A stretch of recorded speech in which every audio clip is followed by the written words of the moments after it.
नमस्कार दोस्तों, मैं आपके लिए लेकर आया हूँ एक मोटिवेशनल स्टोरी जिसमें दो संतों की कहानी है। इसे देखिए और समझें दोस्तों। Motivational story. जो लोग भक्ति करते हैं उन्हें सभी बुराइयों का त्याग कर देना चाहिए। सच्चा भक्त कभी भी किसी लोभ में नहीं फंसता। दो संत एक साथ रहते थे। एक संत दिन भर भक्ति करता था, दूसरा संत रोज शाम को भगवान को भोग लगाकर खाना खाता था। एक दिन दोनों संतों के बीच झगड़ा हो गया क्योंकि दोनों खुद को श्रेष्ठ बता रहे थे। दोस्तों, भक्ति करते समय मन शांत रहना चाहिए और सभी तरह की बुरे विचारों से बचना चाहिए। जो लोग इस बात का ध्यान रखते हैं उन्हें भगवान की कृपा मिलती है। इस संबंध में एक लोक कथा प्रचलित है। कथा के अनुसार पुराने समय में दो संत एक साथ रहते थे।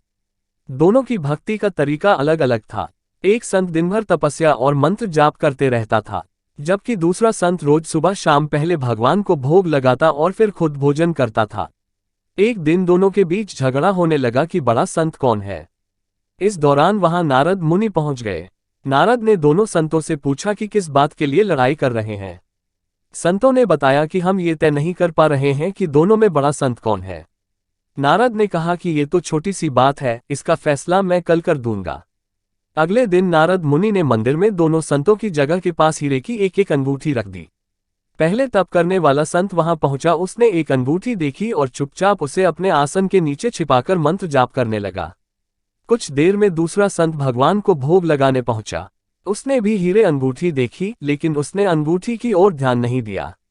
भगवान को भोग लगाया और खाना खाने लगा।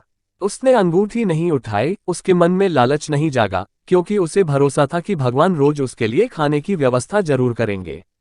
कुछ देर बाद वहां नारद जी आ गए। दोनों संतों ने पूछा कि अब आप बताएं कि हम दोनों में बड़ा संत कौन है।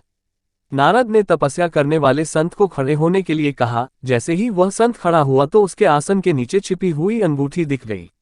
नारद मुनि ने उससे कहा कि तुम दोनों में भोग लगाकर खाना खाने वाला संत बड़ा है।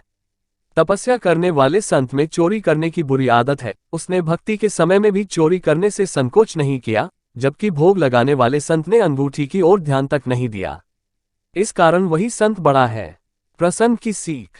इस प्रसंग की सीख यह है कि भक्ति तभी सफल होती है जब भक्त के मन में बुरे विचार न हो, भक्त बुरे काम न करता हो।